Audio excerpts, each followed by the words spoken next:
What is going on, everybody? Welcome to Sports Talk with Bros. I just want to talk some Sixers. Nothing absolutely crazy, but there has been some stuff that occurred over the last couple days. And the first one was a video broke out of Jason Tatum and Joel Embiid hanging out in the offseason, putting in work together. And I'm just curious. It sparked a question to me.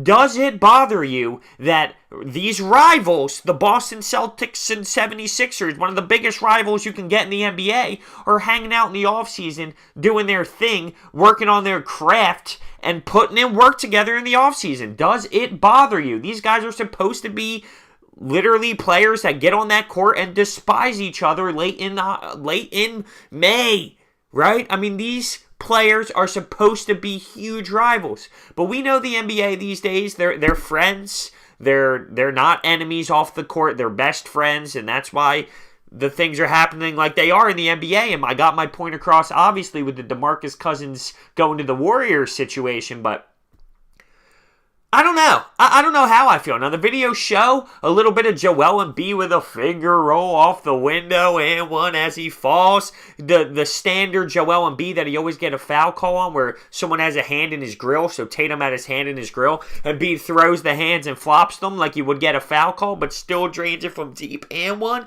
And he had a beautiful step back. A beautiful step back. It was a kind of a deep jimmy. He made it. Jason Tatum on the other end did the same thing. Had some really nice plays out there. And there were other players out there, like Mo Bamba, I believe, was in this, but the video that was out there was a one-on-one Joel Embiid versus Jason Tatum video.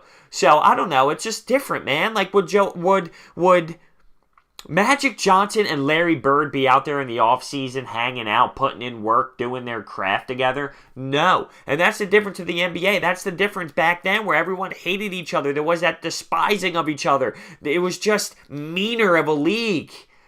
I don't know how I feel. I really don't. I don't know if it bothers me too much. Like, it doesn't, at the end of the day, how much does it really mean? What if it comes down to the last play in the Eastern Conference Finals, Game 7, and Joel Embiid has the ball and Jason Tatum's on him one-on-one, but Jason Tatum worked out with him this summer, so he knows what his go-to move is, and he ends up getting blocked, and the Sixers don't go to the NBA Finals. How would you feel then? How would you feel then?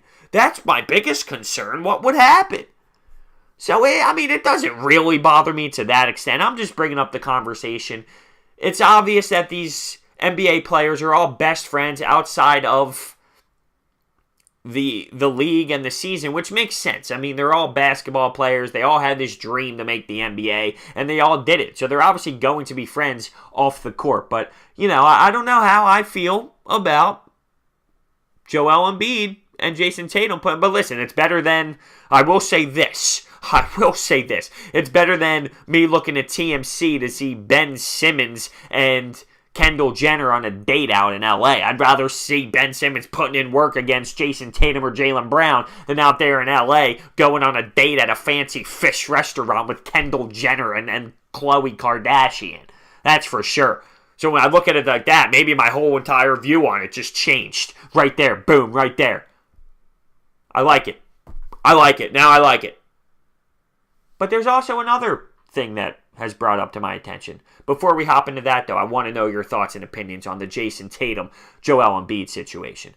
Bang, on to the next thing. Josh Harris comes out to the public and says, hey guys, we were this close to LeBron. We were? We were that close? We had to fly to LA to talk to his people? Not even him, just his people. And the same day, not only an hour after the news break that the Sixers got a meeting with him, he signs with the Lakers. How close were we? I mean, it bothers me because it doesn't matter. It doesn't matter. We don't have him. We do not have LeBron James. So why does it matter how close we were of signing him? Why does it matter on how close we were on getting him to Philadelphia to play in the Wells Fargo every night? He's not. So that's all that matters. And we weren't that close. We weren't.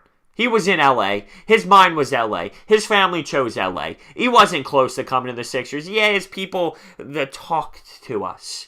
Yes, we were in a better position than the Charlotte Hornets, the Brooklyn Nets, the Dallas Mavericks, the Pelicans. Sure, we were in a better position than them.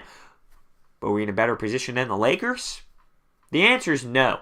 The answer is no. So it doesn't matter how close we were. It matters that the man is playing in Los Angeles in the Staples Center every night and not in the Wells Fargo, and that's the difference. So 2 topics on discussion here for the Sixers. How do you personally feel about Jason Tatum and Joel Embiid hanging out in the summertime putting in work? How do you feel about Josh Harris coming out saying, we're close, guys, we were close to the Sixers? Or we were close to LeBron coming to the Sixers.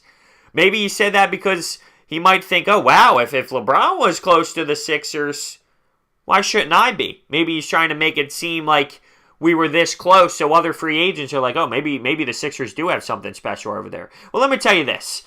People know what the Sixers have at this point. It doesn't take LeBron James considering the Sixers to make us look more, scrumptious as a free agent.